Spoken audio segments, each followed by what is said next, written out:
DPA news Marathi, शोध सत्य बातमीचा। दिनांक 20 जून 2026 रोजी सातपूर पोलीस स्टेशन येथे वैष्णव मिलिंद शिंदे वय वर्ष 23 राहणार कामगार नगर याची मिसिंग बाबत नोंद झालेली होती। दिनांक 21 जून रोजी कामगार नगर या परिसरात पोलीस त्याचा शोध घेत असताना एका इमारतीजवळ पोलिसांना दुर्गंधीचा वास आला। त्या संबंधाने पाहणी करता पोलीस टेरेसवर चढले असता एका गोणीमध्ये त्यांना रक्तमिश्रित आढळून आलं। त्यानंतर गोणी उघडली असता त्याच्यामध्ये एक पुरुष जातीचे प्रेत दिसून आले होते। पोलिसांनी लागलीच तिथे घटनास्थळी धाव घेतली सर्व वरिष्ठ अधिकाऱ्यांनी। त्याच्यानंतर तिथे FSL व श्वान पथकाला देखील पाचारण करण्यात आलं आणि पोलिसांनी मग त्या मृतदेहाला पुढचं पंचनाम्यासाठी व त्याचं पोस्टमॉर्टम करण्यासाठी शासकीय रुग्णालय येथे त्यांना रवाना करण्यात आलं होतं।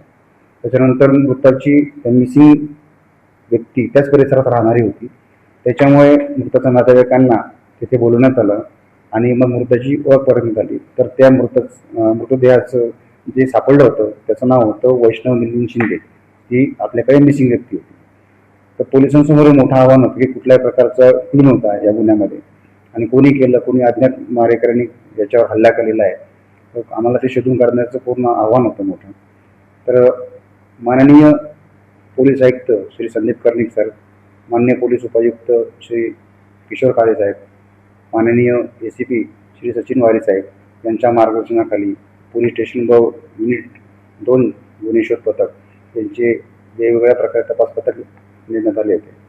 त्या अनुषंगाने आज पहाटे आरोपी कृष्णा राकेश दुसाने वय वर्ष 18-19 हा मुंबईकडे पळून जाण्याच्या बेतात होता। तर त्याला सापळा रचून सातपूरच्या DB पथकाने त्यांना ताब्यात घेतलेला आहे।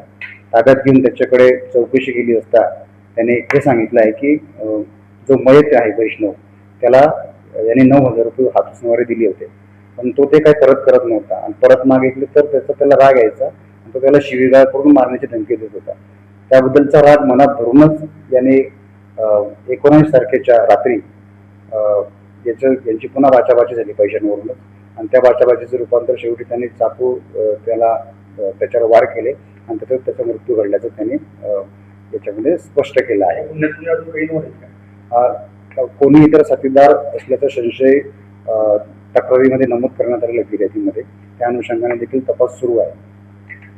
ताज्या घडामोडी व अपडेट जाणून घेण्यासाठी आताच DPA न्यूज चॅनलला सबस्क्राईब करा आणि बेल आयकॉन क्लिक करायला विसरू नका।